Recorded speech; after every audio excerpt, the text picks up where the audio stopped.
Oke, pada kesempatan kali ini kita akan diskusi bersama ya terkait strategi ya dan lain-lain ya supaya kita bisa mencapai satu tujuan yang diinginkan ya. Istilah yang sering populer kita sebut dengan goal. Goal ini eh, tujuan akhir ya, tujuan akhir. Meskipun ada beberapa mahasiswa yang komentar ya, goal itu bukan tujuan akhir ya, tapi kemenangan Pak sebenarnya tujuan akhir. Iya, itu dalam pertandingan ya, dalam pertandingan ya. Ada itu konsekuensi dari satu kompetisi, ada pemenang, ada yang kalah, ada yang seri ya kalau dalam sepak bola. Tapi yang kita nantikan setiap pertandingan itu ada golnya ya. Ada kebanggaan tersendiri ketika sosok pemain yang kita banggakan itu mencetak gol, ya. Mencetak gol. Meskipun nanti tim atau kesebelasannya belum tentu menang, ya. Tapi kebanggaannya adalah gol. Oke, yang ingin kita tekankan adalah proses terjadinya gol ini, proses terjadinya gol. Karena gol ini bukan dihasilkan dari satu orang saja, gitu. Kalau dalam pertandingan sepak bola, tapi ini adalah kinerja dari berbagai anggota kesebelasan tersebut. Begitu juga dalam tujuan akhir hidup kita, ya, atau cita-cita kita, atau keinginan kita. Ini kita dapatkan karena adanya kontribusi dari berbagai unsur yang ada dalam kehidupan kita. Tidak mungkin ya kita bisa mencapai tujuan, mencapai goal ya, itu hanya karena satu cara saja. Satu langkah saja kita jadi berhasil. Ya. Alfian melangkah keluar dari kamar kosnya, kemudian jadi orang sukses. Tidak. Tapi ada berbagai proses ketika Alfian harus melangkah ke kampus. Ya. Alfian harus bertemu dengan kawannya. Ya. Alfian harus casual di salah satu tempat kerjanya. Ini berbagai proses. Ya, ibarat sepak bola tadi ya, ada strategi apakah mau bertahan di menit awal ataukah mau bertahan di menit akhir ataukah langsung menyerang. Ini strategi. Sehingga apa? Kita bisa menciptakan satu gol. Jadi saya lebih senang ketika menciptakan satu gol ya, meskipun tim itu kalah. Itu kebanggaan. Oh, kesebelasan ini klub ini bisa jadi juara liga, tapi tidak pernah sama sekali mencetak gol, hanya tidak pernah kalah misalnya, ya, kurang menarik gitu ya. Mungkin nggak ya Mas Alfian, Satrio, Gusti, ada satu sebelasan ya jadi juara liga ya atau juara kompetisi ya, karena apa? Tidak pernah kalah, tapi tidak pernah mencetak gol gitu ya, seri terus ya. Sedangkan tim lain ada yang kalah, jadi dia karena seri terus kan kurang menarik gitu ya Alfian. Mungkin kan nggak saat juara perlombaan kompetisi tidak pernah mencetak gol ya. Ya, ya bisa saja ya, bisa saja terjadi karena memang tidak pernah mengalami kekalahan. Nah, yang kita tunggu itu ya golnya itu kita bisa bersorak Y gitu ya. Oke gitu. Yes dan lain sebagainya karena ada gol. Oke ya. Jadi upayakan ya kita bisa membuahkan hasil ya dari usaha yang kita lakukan. Menyerang, bertahan, umpan kanan kiri, umpan lambung, terobosan dan lain sebagainya sehingga kita bisa menciptakan gol itu kan rasanya bangga. Oke, ternyata kerja kelas selama latihan tercapai. Oke. Nah, dan gol ini yaitu tadi ilustrasinya dalam pertandingan sepak bola ya, tapi bisa kita adopsi ya, di dalam satu proses menuju cita-cita yang diinginkan. Proses mencapai apa yang sudah direncanakan. Proses untuk mencapai dari apa yang sudah kita inovasi, apa yang sudah kita tampilkan, apa yang sudah kita canangkan di sini, apa yang sudah kita kerjakan bersama tim kita, apa yang sudah kita kerjakan, kita tampilkan, kita paparkan, kita rancang, dan lain sebagainya, sehingga tercipta satu goals. Nah, di dalam dunia bisnis ya, yang akhirnya bisa kita adopsi untuk membentuk kepribadian kita ya. Untuk mencapai satu tujuan kita punya konsep yang namanya SMART goal. Jadi untuk mencapai goal ini ya harus smart ya. Dan smart ini berarti beberapa unsur ya, yang dipadukan untuk mencapai tujuan tadi. Istilah ini diperkenalkan oleh Gordon Duran ya, Arthur Miller dan James di tahun 1981 melalui artikel yang mereka buat berjudul There is a smart way to write management goal and objectives. Oke, ada beberapa cara ya yang disebut dengan smart ya, untuk memanajemen, ya, untuk mengelola ya, tujuan atau cita-cita yang sedang kita canangkan melalui pengamatan-pengamatan yang objektif, bukan hayalan, ya, pengamatan yang objektif. Mengapa bisa dikatakan sebagai pengamatan yang objektif? Ya karena kita sadar ya terhadap kemampuan diri kita, terhadap sumber daya yang kita miliki, ya. Bukan semata-mata hanya impian, ya bangun tidur kemudian oke, saya ingin jadi ini, kan tidak bisa. Mas Satrio tidak tiba-tiba terbangun dari tidur langsung jadi marketing, ya. Oh, resepsionis. Oh, jadi chef gitu. Enggak bisa. Tapi melalui pengamatan ya, bahwa Satrio mengamati dirinya, saya punya kemampuan ini, saya akan menekuni ini, saya akan menggeluti bidang ini, saya akan memperdalam ini kan. Itulah yang disebut dengan smart. Ya. Biaya ya spesifik ya. Kemudian smart goal ini memiliki tujuan ya. Tujuan apa ya? Dari spesifik ya, measurable ya, attainable ya, relevan ya, time bound ya. Ini memiliki tujuan ya, supaya apa? Lebih mudah dalam mencapai kesuksesan dengan menetapkan target, rencana, tujuan ya. Jadi orang yang sudah menetapkan suatu target mestinya merencanakan ya. Tidak bisa saya ingin jadi ini tapi saya akan duduk manis saja di dalam kamar ya, di dalam kontrakan, kemudian hanya tiduran ya, tidak mungkin bisa. Maka ketika menetapkan mencanangkan target mesti ada plan, ada perencanaan, butuh strategi, butuh analisis ya, dan lain sebagainya. Dan manfaatnya ketika kita sudah menetapkan konsep smart goal ini, ya, kita akan dapat fokus dan terarah. Gusti Muhammad ini sudah mencanangkan ingin jadi sosok ini, profesi ini, ya, maka akan terfokus ke sana. Oke, saya akan melaluinya dengan cara ini. Saya ikut keahlian ini, saya akan ambil konsentrasi ini di kuliah, ya. Saya akan ikut unit kegiatan mahasiswa ini, dan terfokus ya, terarah.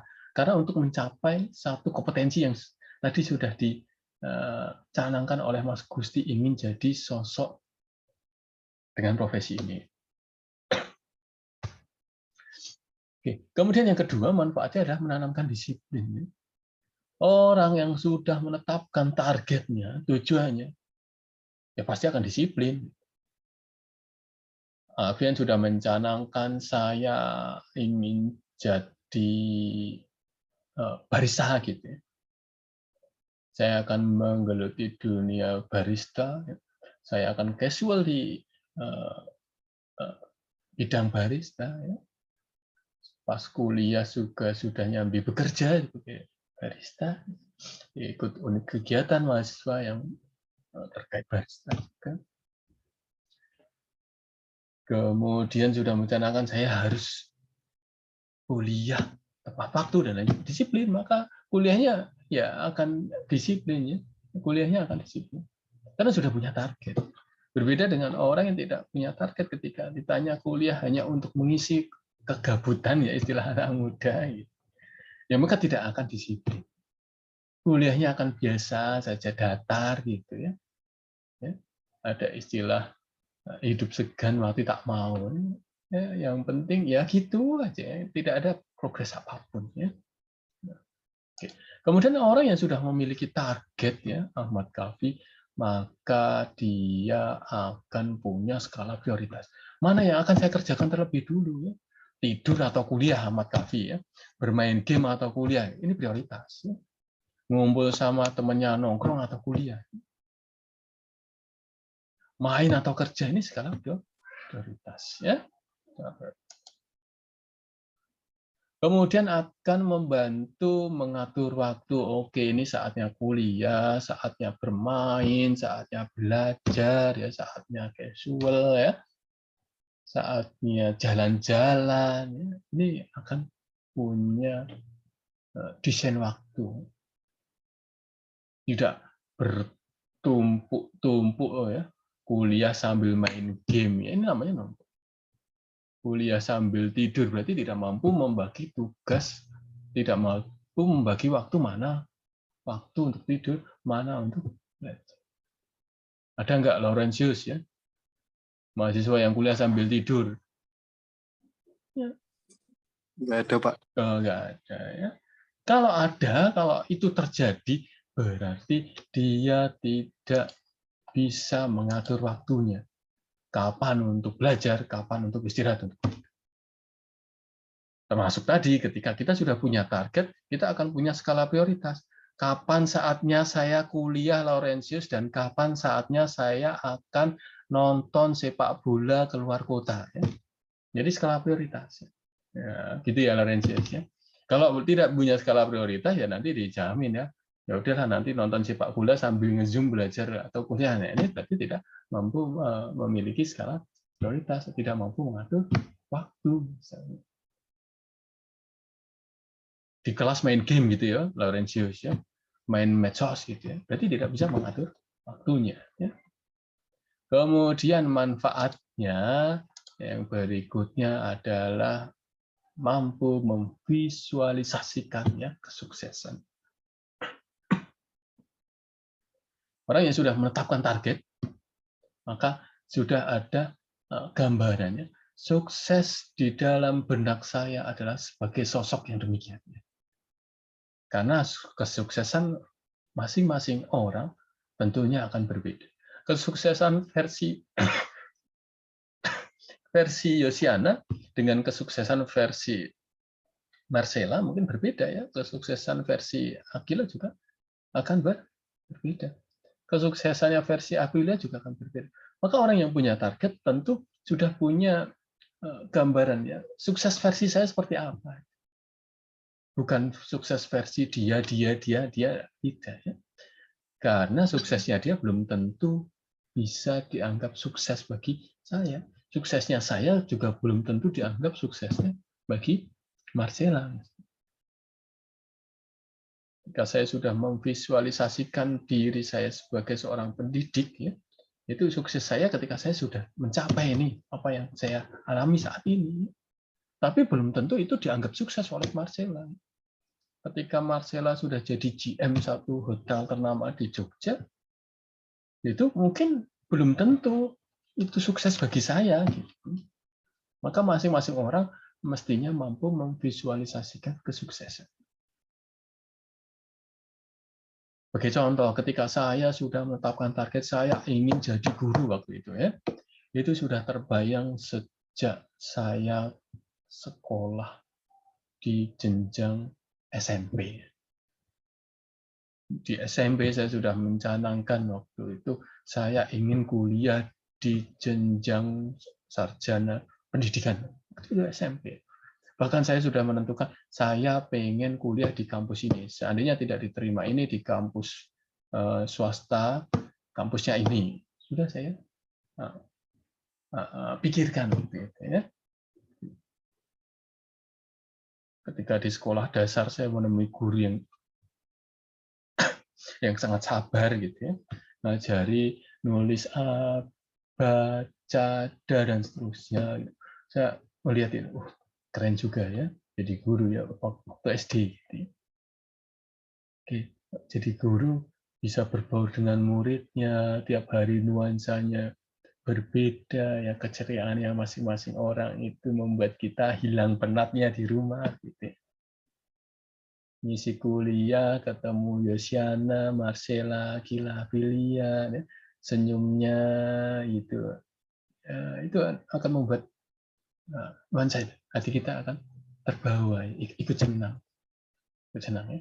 Maka kalau kuliah ya mestinya senyumnya diberikan, jangan tampil dengan tampang yang menyeramkan, ya. Kuliah itu face-nya harus kembali ke target tadi, ya. Tapi kan lihat guru saya, guru di sekolah dasar, ya. Waktu itu ada namanya Bu Yanti, Bu Yani, ya, yang sangat sabar, dan ya, saya oke, jadi guru. Kemudian SMP sudah saya pikirkan besok saya pengen ke kampus ini, pendidikan, kampus pendidikan. Meskipun waktu itu saya belum punya pilihan ini prodi apa, jurusan apa, ya, tapi saya sudah pengen ke, saya sebut ya, kampus Universitas Negeri Yogyakarta gitu. Karena dikenal sebagai IKIP Yogyakarta, ya, atau Institut Kependidikan dan Ilmu Pendidikan. Tempatnya mencetak guru. Kalau tidak diterima di kampus itu, saya akan di kampus PTS swasta di kampus ini yang pendidikan juga. Itu target, ya.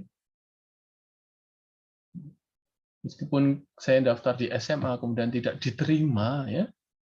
Waktu itu seleksi di SMA tidak keterima dan saya harus sekolah di sekolah menengah kejuruan, tapi fokus saya tetap saya mau kuliah, meskipun harus dari SMK.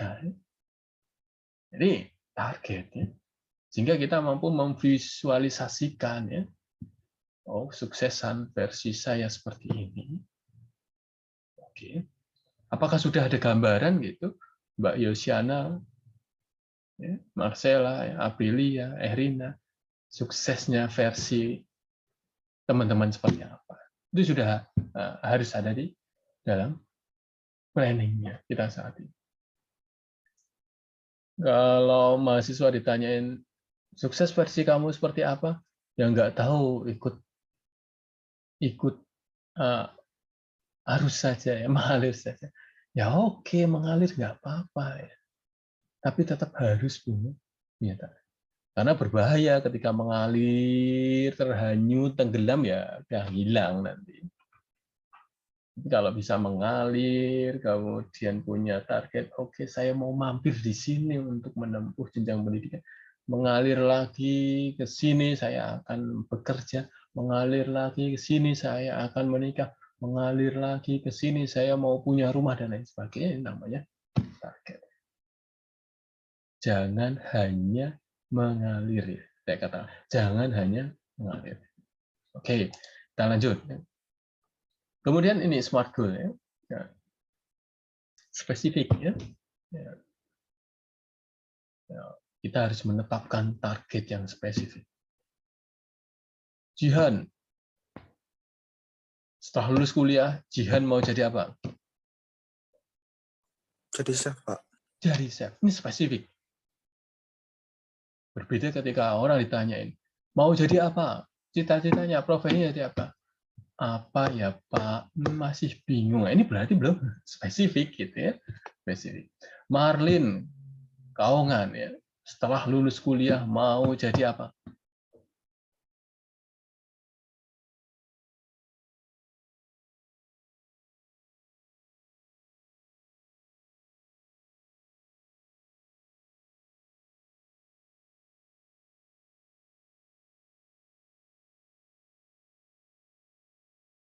Jadi orang sukses, Pak. Jadi orang sukses, oke.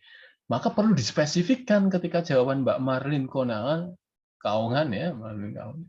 Ini saya anggap belum spesifik. Belum spesifik, ya. Berbeda dengan Jihan tadi. Ketika Jihan saya tanya, Jihan mau jadi apa? Jadi chef, spesifik. Kalau jawabannya Mbak Marlin mau jadi orang sukses, ya banyak sekali ya suksesnya. Sukses di luar sana banyak sekali ya. Kita mau nangkep yang mana nih ya sukses. Oke, perlu dispesifikkan lagi ya. Nova Indriani, spesifik. Mau jadi apa? Saya mau jadi pastry chef, Pak. Oke, sudah spesifik ya. Ya, pastry chef ya, spesifik. Rati, mau jadi apa Rati?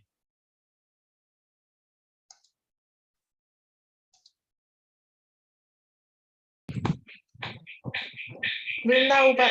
Nah, belum tahu berarti belum spesifik ya. Harus segera ya, harus segera Mbak Rati ya.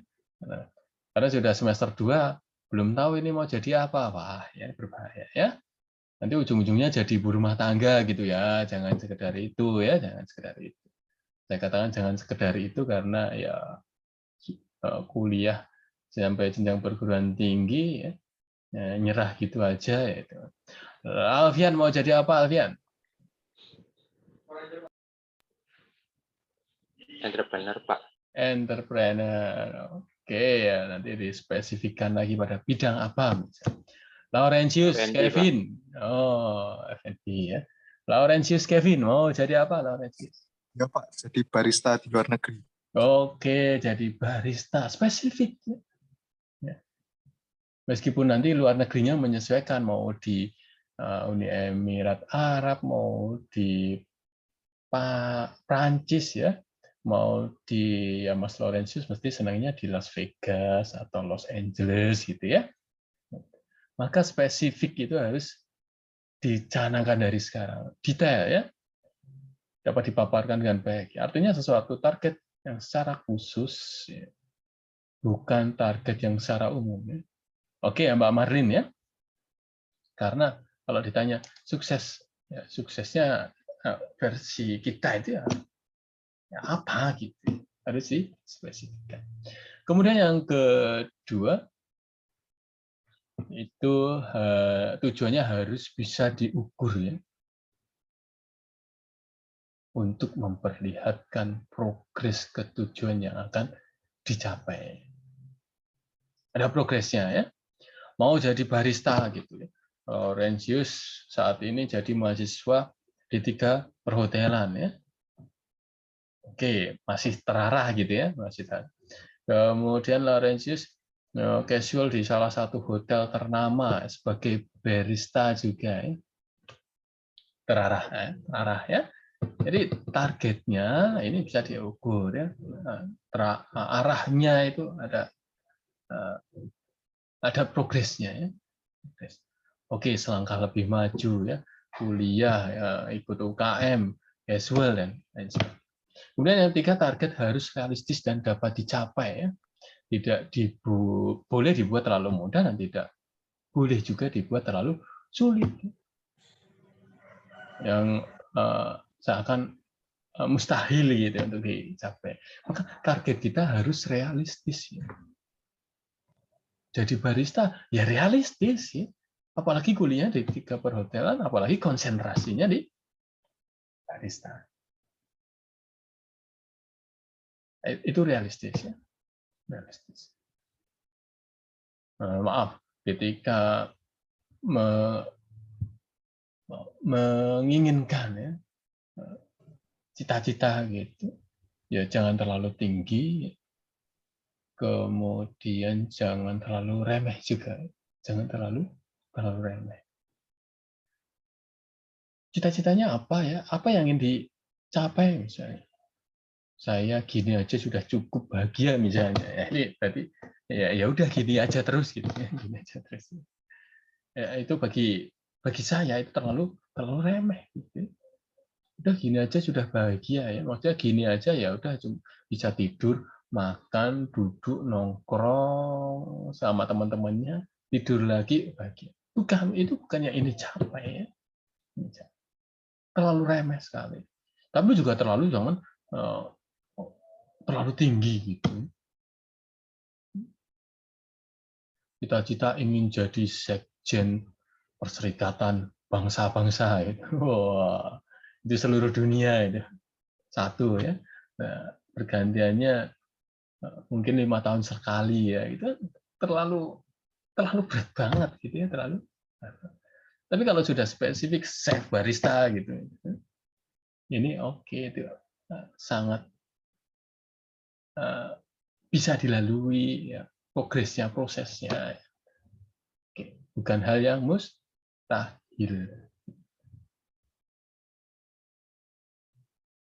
Ya meskipun ada yang menyampaikan ya, gantungkanlah cita-citamu setinggi langit ya. Tapi nanti kalau ketinggian ya jadi hal yang mustahil,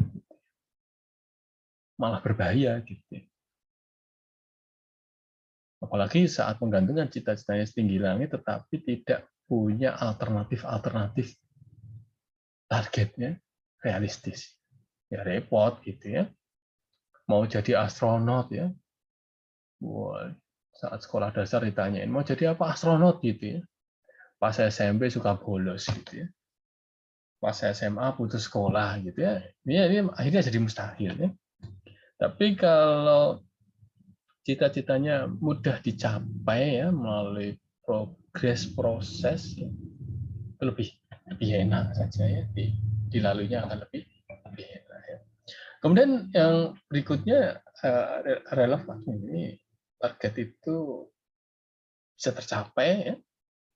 Target tersebut tentu akan memiliki dampak terhadap yang lainnya, relevan. Target mestinya harus relevan. Ketika lulus kuliah gitu, ini ternyata ada dampaknya ya pada hal lainnya. Lulus kuliah ya ada dampaknya. Saat kita bekerja ada dampaknya juga, ada relevansinya. Ketika kita melalui tahapan-tahapan gitu, ingin jadi tadi chef gitu, kemudian saat ini casual di hotel ya, oh relevan gitu, karena chef ini ada ya di hotel juga gitu. Barista oke, casual di hotel saat ini ya, kuliah sambil kerja ya, casual di hotel, oh relevan ya. Berbeda ketika oke pengen jadi chef misalnya ya, tapi ya di saat berproses ini ya, progresnya malah menyimpang jadi apa misalnya jadi preman gitu kan, nyimpang tidak relevan gitu ya. Oke, saya mau kerja di hotel, saya harus tampil demikian gitu. Maka saat ini di jenjang pendidikan tinggi yang saya ikuti ya, saya juga harus merelevankan diri saya ya, tampilannya sebagaimana orang hotel. Orang hotel itu rapi ya, Anissa ya, Marlin ya. Kalau rambutnya panjang kan dicepol, tidak dibiarkan tergerai gitu, kemudian digibas-gibas gini, tidak. Begitu ya Marlin ya. Ini nggak nyindir loh, Marlin nggak nyindir ya. Nggak nyindir. Jadi orang hotel kan harus rapi. Ya Nova ya, orang hotel itu rapi, kalau kerja di hotel rapi ya. Yang rambutnya panjang itu pasti akan dirapikan. Ini merelevankan diri kita dengan target yang ingin kita capai. Nah, gitu. Nah, ya gitu. Oke. Oke ya. Mbak Marcella sudah menyesuaikan dirinya ya. Ketika pengen kerja di hotel gitu, hotel itu rapi, rambutnya panjang, bagaimana menyesuaikan dirinya ya, tampilannya, maka ada relevansi. Kemudian yang berikutnya kita mesti punya batas waktu yang realistis yang diperlukan supaya dapat terfokus ya, dan dapat mempersiapkan sumber daya yang diperlukan sedini mungkin ya. Jadi orang yang memiliki target, dia akan punya timeline. Ya. Timeline-nya di tahun ini saya melakukan apa, ya. Nah, di bulan ini saya melakukan apa, ya. Hari ini saya melakukan apa. Dan biasanya orang yang punya timeline, yaitu punya schedule, punya jurnal harian, ya. Minimal ya Mbak Ismiani, ya Mbak Marcella, Mbak Hanisa punya semacam diary. Saya ngapain aja di hari ini, persiapan apa saja. Ini penting ya, timeline. Ada target-targetnya ya. Tahun keempat saya kuliah harus lulus ya. 1 tahun setelah saya lulus bekerja ya. 3 tahun setelah bekerja saya menikah ya. 5 tahun setelah menikah punya rumah sendiri. Nanti anak saya sekolahkan di sekolah yang demikian. Ini namanya perencanaan ya. Perencanaan. Dan kita harus membiasakan diri ya, kita punya perencanaannya meskipun catatan-catatan kecil. Mengapa saya berani bilang gitu? Saya juga membiasakan ya, membiasakan. Saya mau ngapain aja sih hari ini gitu. Di pagi hari sudah saya catat gitu. Di pagi hari sudah saya. Nah, ini contohnya seperti ini misalnya. Meskipun coret-coret kecil gitu. Besok saya ngapain ya? Hari ini saya sudah melakukan apa aja gitu. Itu harus ada catatan timeline namanya. Meskipun hanya di buku tulis yang kecil ya, yang sederhana, harus punya. Saya juga sudah membiasakan diri ya. Di pagi hari bangun tidur ya, kemudian sembahyang gitu. Nanti sudah ada gambarannya. Hari ini saya mau ngapain aja itu. Timeline. Harus biasa. Meskipun hanya di buku kecil gitu ya, nanti dicatat itu. Hari ini mau ngapain nanti, oh ini terselesaikan, oh ini belum dipending di hari berikutnya gitu ya artinya. Misal gini,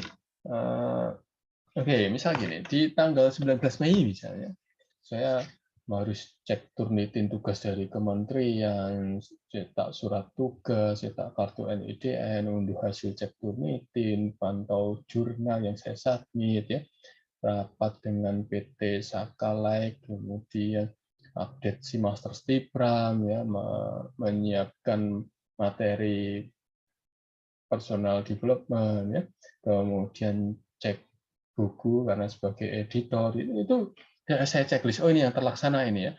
Tanggal 19 ternyata yang belum selesai adalah nyetak surat tugas ya. Minta surat tugas ke kampus. Belum selesai, akhirnya saya pending di hari berikutnya gitu ya. Itu juga ini Senin 23 Mei, oh saya harus nilai isai ya dari kementerian, kemudian upload nilai isainya gitu. Hari berikutnya ini nanti punya catatan yang mana yang sudah selesai, mana ya belum. Ya, masih juga harus gitu ya.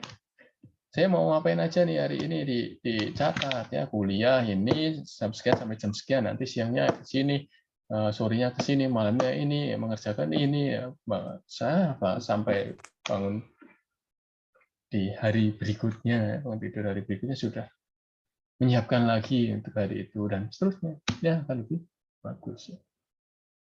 Siapa yang punya kebiasaan untuk mencatat apa yang akan dikerjakan di hari ini? Ada nggak?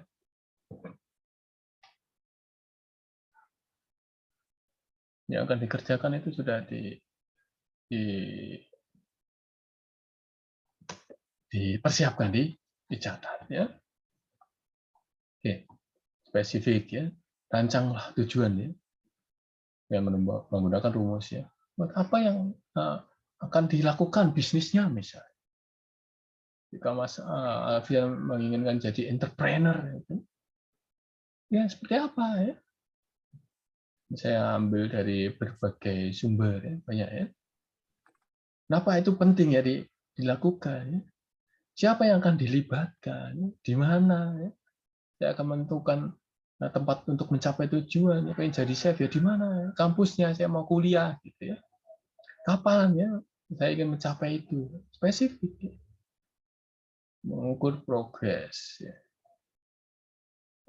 Ada, oh mau jadi ini ada tahapannya, ini tercapai, ini belum, ini tercapai, ini progres ya. Dapat diukur ya, ini dapat diukur.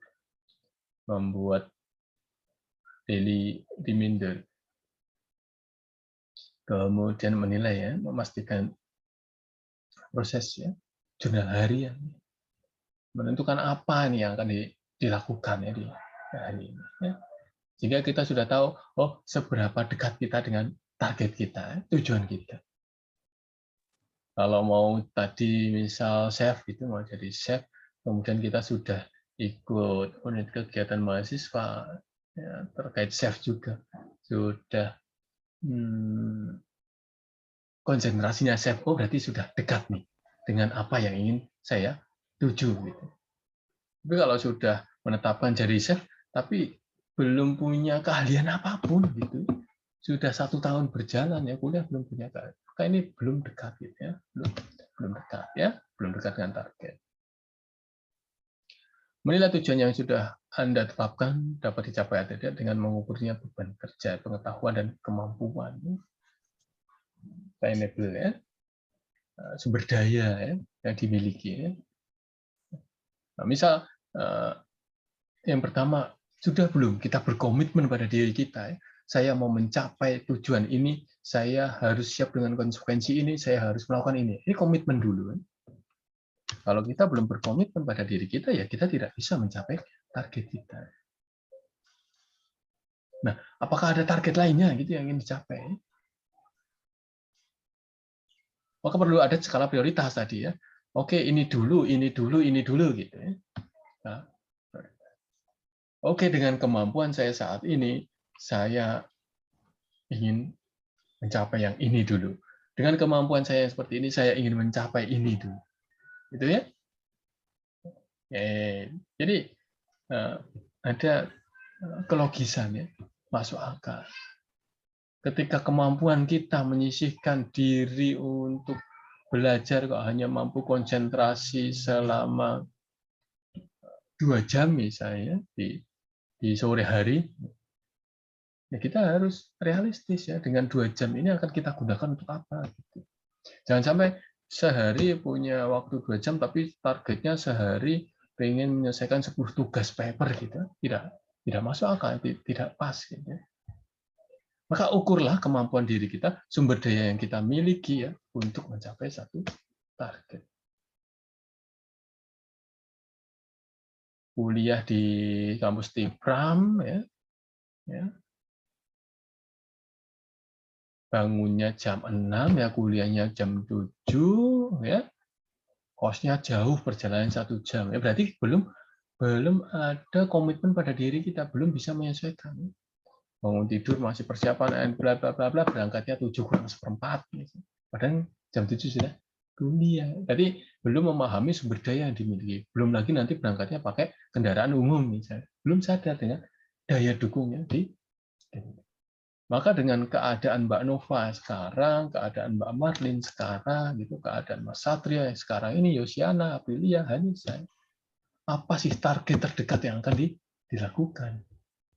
Jangan muluk-muluk ya, dengan kemampuannya Mas Satrio demikian, yang ingin dilakukan adalah target yang 25 tahun mendatang gitu ya. Nah, ini jadi belum pas ya. Belum pas. Oke ya. Kemudian yang relevan gitu, memastikan tujuan atau goal ini tetap sesuai, apakah tujuan tersebut memiliki manfaat yang baik. Jadi saya bermanfaat nggak sih? Baik ya, baik. Gitu. Oke, kita lakukan ya. Apakah waktunya memang tepat ya, jadi chef di umur sekian misalnya. Apakah sudah sesuai dengan kebutuhannya, skill kita ya, skill kita ya. Apakah kita sudah sesuai dengan lingkungannya saat ini gitu ya, harus relevan. Pengen jadi chef ya,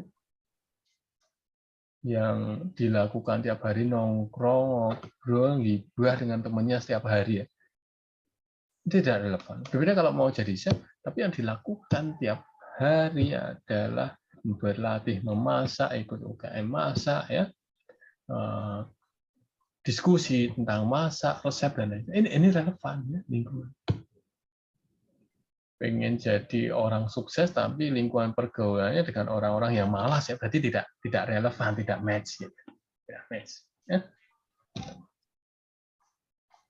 Kemudian ada timeline-nya. Apa nih ya yang bisa saya selesaikan sekarang ya, hari esok, minggu depan, bulan depan, tahun depan. Ya, ada timeline-nya. Ya. Tadi seperti yang saya sampaikan tadi catatan, oh hari ini ngapain saja, oh ini yang sudah terlaksana, ini kita tandain nih, yang belum terlaksana ini kita tandai, oh jadi diselesaikan hari. Jadi kita jadi ingat yang belum kita lakukan, yang belum selesai apa, yang sudah apa itu. Jadi kalau tidak ada jurnal harian ya kita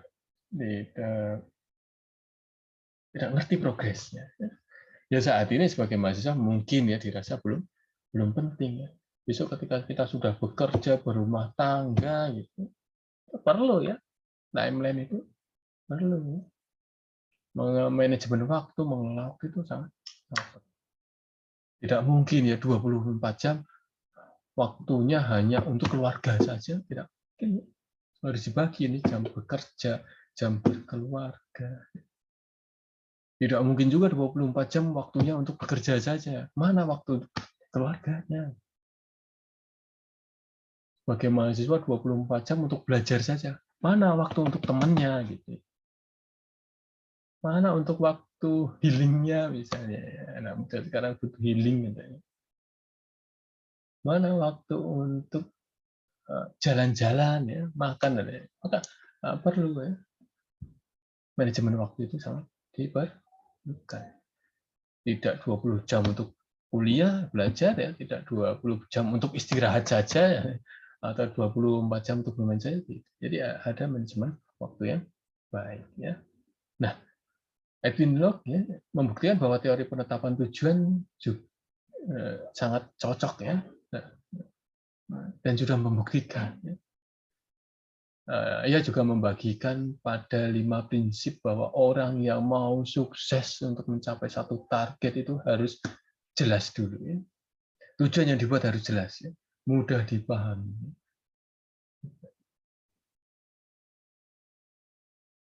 Mau jadi astronot, ya, tiap bulan ke planet A, bulan berikutnya planet B, bulan berikutnya planet C. Gitu. Ya ini ya, masih membingungkan. Mau ke planet apa ini kok planet A, planet B, planet C misalnya, berarti belum jelas gitu ya. Mau jadi apa ya apa saja gitu, berarti belum jelas. Orang yang sukses untuk mencapai satu target tujuan harus punya sasaran yang baik dan memiliki tingkat kesulitan yang cukup tinggi. Jangan terlalu tinggi, tapi kesulitannya cukup tinggi supaya mendorong diri kita dalam mencapainya. Jadi ada tantangannya. Kalau targetnya udah gini aja, udah cukup, udah bahagia ya, berarti nggak ada tantangan. Ya. Maka harus ada tingkat kesulitan yang akan membentuk kita untuk berinovasi, membentuk kita untuk menampilkan kreativitas diri kita. Kemudian yang ketiga adalah komitmen. Ya. Tanpa ada komitmen yang tinggi akan sulit untuk mencapai satu tujuan. Ini komitmen. Sudah masuk kok di kampus ini, di prodi ini, komitmennya mana? Maka kita lakukan. Ya. Resikonya, konsekuensinya harus kita terima. Tidak bisa orang yang berkomitmen tidak mau menerima resiko itu tidak bisa, tidak cocok ya. Kemudian yang keempat adalah feedback ya, umpan balik ya. Menerima informasi terkait berapa maju menuju tujuan yang sedang dituju. Sehingga kita punya motivasi. Bisa kok menerima dari masukan dari orang lain. Ketika kita masak, kemudian kita incipin, kita enak, itu belum tentu enak nanti di Mas Satrio, di Yosia. Maka kita butuh masukan dari orang lain. Satrio, masakan saya seperti apa untuk masak? Menurut saya sudah enak gitu. Oke, diincip. Oh, terlalu pedas misalnya. Oh, tadi ada daun kering yang ikut kemasak misalnya. Ini feedback, perbaikan buat kita. Kalau kita merasa diri kita benar apa yang kita lakukan, benar, tidak menerima masukan dari orang lain, nanti kesannya jadi egois gitu ya. Yosiana, kue saya seperti apa sih? Coba diincipin gitu. Diincipin. Oh, manis, oke. Oh, kok teksturnya kurang lembut ya misalnya. Nanti nyangkut nih di leher misalnya. Itu feedback umpan balik ya. Sehingga kita mampu mengevaluasi, menyesuaikan, memperbaiki. Ini pentingnya orang yang mau mencapai target atau tujuan. Yang kelima adalah kompleksitas. Ya. Kompleksitas. Jadi kita harus punya tingkat kompleksitas untuk mencapai satu tujuan. Ya, sehingga kita butuh banyak waktu yang digunakan dalam mencapainya. Itu akan lebih keren. Gitu. Berbeda dengan target yang bisa dicapai hanya dalam 1 hari, gitu, kurang memiliki kompleksitas, ya, Erina. Ya. Maka suatu tujuan yang baik tidak selamanya harus rumit, namun memahami tingkat kerumitannya. Kadang kita berpikir, ini tugas kok ribet banget sih. Tapi ternyata setelah kita mulai duduk, membaca, memahami, diuraikan, saya mau mengerjakan dari langkah step ini dulu, berikutnya ini, ya ini akhirnya terurai, enak ya, sehingga kita bisa mencapai tujuannya. Tapi kalau dari awal sudah komentar rumit, sulit, ya akhirnya tidak mampu mencapai tujuan tersebut. Inilah pentingnya hidup memiliki target. Dan mari dari sekarang kita canangkan target kita. Kita canangkan target kita. Kita mau menentukan langkah apa saja yang ingin kita capai.